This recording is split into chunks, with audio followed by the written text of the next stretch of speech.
আসসালামু আলাইকুম বন্ধুরা, তোমরা সবাই কেমন আছো? আশা করি তোমরা সবাই অনেক ভালো আছো। আমি আব্দুল্লাল মারুফ তোমাদের স্বাগত জানাচ্ছি গো জি8-এ।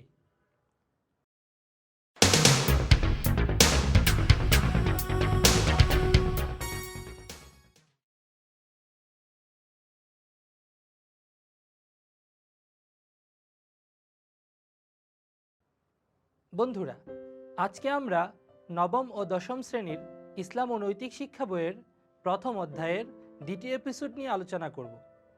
আমাদের আজকের আলোচ্য বিষয় আল্লাহর পরিচয়, তাওহীদ, শিরিক ও নিফাক। তো চলো বন্ধুরা, আল্লাহ তাআলার পরিচয় দিয়ে আজকের পড়া শুরু করা যাক। বন্ধুরা, আল্লাহ তাআলা এ বিশ্বজগতের মালিক ও অধিপতি। তিনি এক ও অদ্বিতীয়, তার কোনো শরিক নেই, তিনি অতুলনীয়। আল্লাহ শব্দের মধ্যেই তার নামের বিশেষত্ব নিহিত রয়েছে। আল্লাহ একটি আরবি শব্দ। পৃথিবীর কোনো ভাষাতেই এই শব্দের কোনো প্রতিশব্দ নেই, এর বহুবচন নেই, এই শব্দটির কোনো লিঙ্গান্তর নেই। শব্দটি একক ও অতুলনীয়। আল্লাহ তাআলার সবচেয়ে উৎকৃষ্ট পরিচয় পাওয়া যায় কুরআনুল কারীমের সূরা ইখলাসের 1 থেকে 4 নম্বর আয়াতে। আল্লাহ তাআলা বলেন, কুল হুয়াল্লাহু আহাদ, আল্লাহুস সামাদ, লাম ইয়ালিদ ওয়া লাম ইউলাদ ওয়া লাম ইয়াকুল লাহু কুফুয়ান আহাদ। বলুন, হে নবী, তিনি আল্লাহ এক ও অদ্বিতীয়। আল্লাহ কারো মুখাপেক্ষী নন, সকলেই তার মুখাপেক্ষী। তিনি কাউকে জন্ম দেননি এবং তাকেও জন্ম দেওয়া হয়নি, আর তার কোনো সমতুল্য কেউ নেই। আল্লাহ তাআলা স্বয়ং সম্পূর্ণ সত্তা। তিনি অনাদিকাল থেকে আছেন, অনন্তকাল পর্যন্ত থাকবেন। তিনি চিরস্থায়ী ও সর্বত্র বিরাজমান। এ সম্পর্কে কুরআনুল কারীমে আল্লাহ তাআলা বলেন, হুয়াল আউয়ালু ওয়াল আখিরু ওয়াল যাহিরু ওয়াল বাতিন ওয়া হুয়া বিকুল্লি শাইইন আলিম। অর্থ, তিনিই প্রথম, তিনিই শেষ, তিনি প্রকাশ্য, তিনি গোপন, এবং তিনি সব বিষয়ে খুব ভালোভাবে জানেন। সূরা আল হাদীদ আয়াত সংখ্যা 3।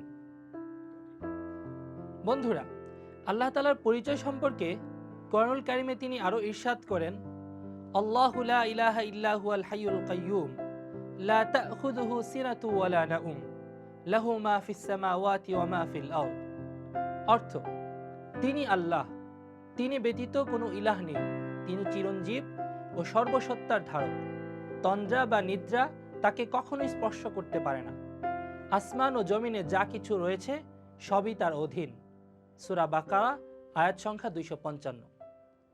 বন্ধুরা, যেমনিভাবে আল্লাহ তাআলা তার সত্তাগতভাবে এক ও অদ্বিতীয়, ঠিক তেমনি তিনি তার গুণাবলীতেও একক।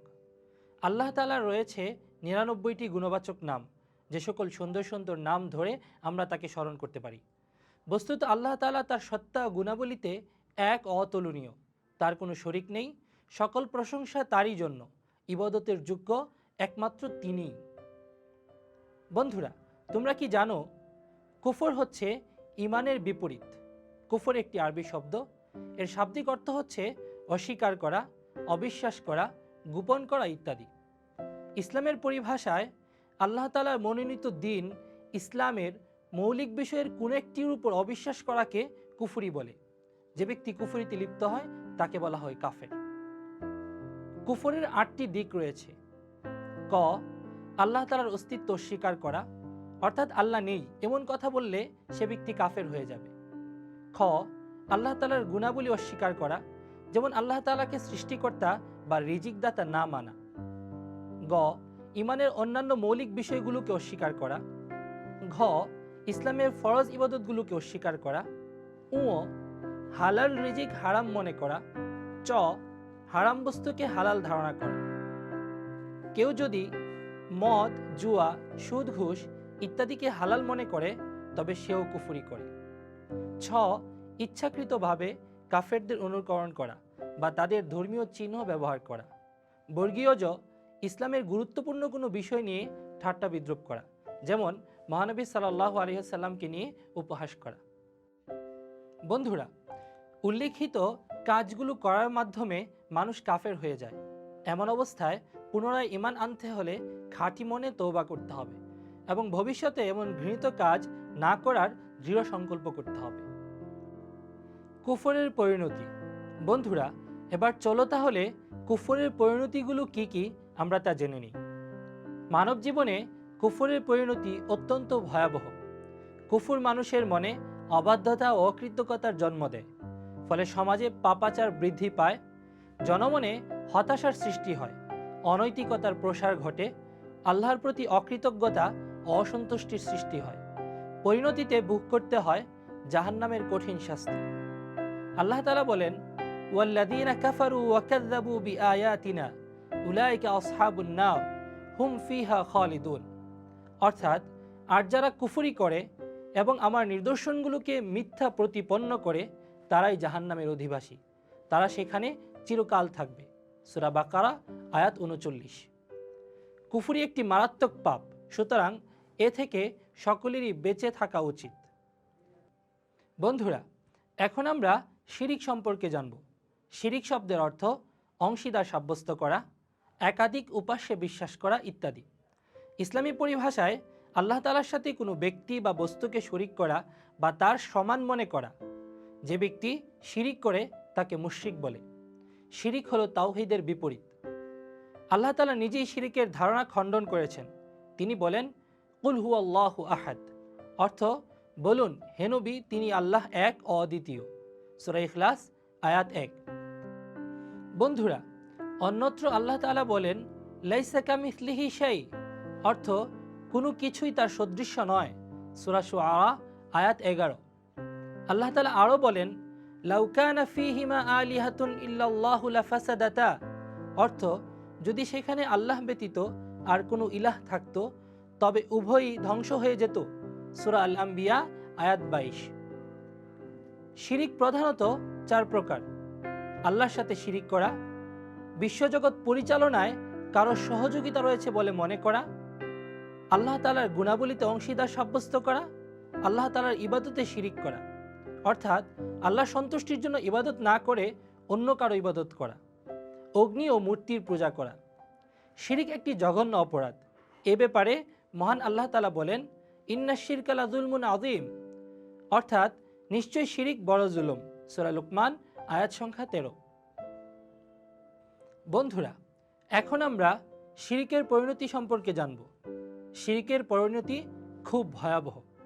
এ সম্পর্কে কোরআনে আল্লাহ তাআলা বলেন, ইন্নাল্লাহা লা ইয়াগফিরু আইয়ুশরাকা বিহি ওয়া ইয়াগফিরু মা দুনা যালিকা লিমান ইয়াশা, অর্থাৎ নিশ্চয়ই আল্লাহ তার সাথে শিরিক করার অপরাধকে ক্ষমা করেন না, তা ব্যতীত অন্য যে কোনো পাপ যাকে ইচ্ছা ক্ষমা করেন।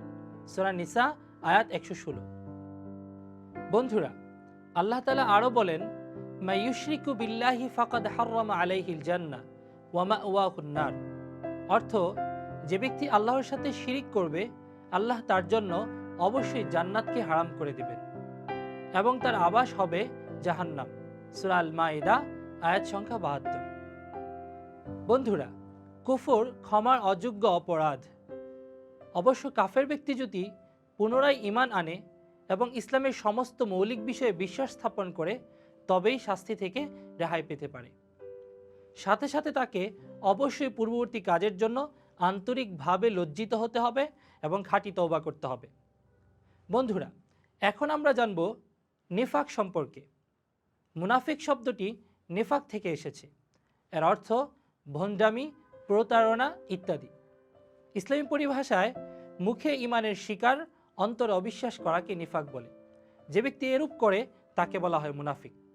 তাদের সম্পর্কে আল্লাহ তাআলা বলেন, ওয়া ইযা লাকুল্লাযীনা আমানু ক্বালু আমান্না ওয়া ইযা খালাউ ইলা শায়াতিনহিম ক্বালু ইন্না মাআকুম ইন্নামা নাহনু মুস্তাহজিউন, অর্থ যখন মুনাফিকরা ঈমানদারদের সাথে মিলিত হয় তখন বলে আমরা ঈমান এনেছি, আর যখন তারা গোপনে তাদের শয়তানদের সাথে মিলিত হয় তখন বলে আমরা তো তোমাদের সাথেই আছি, আমরা তো শুধু তাদের ঠাট্টা তামাশা করে থাকি।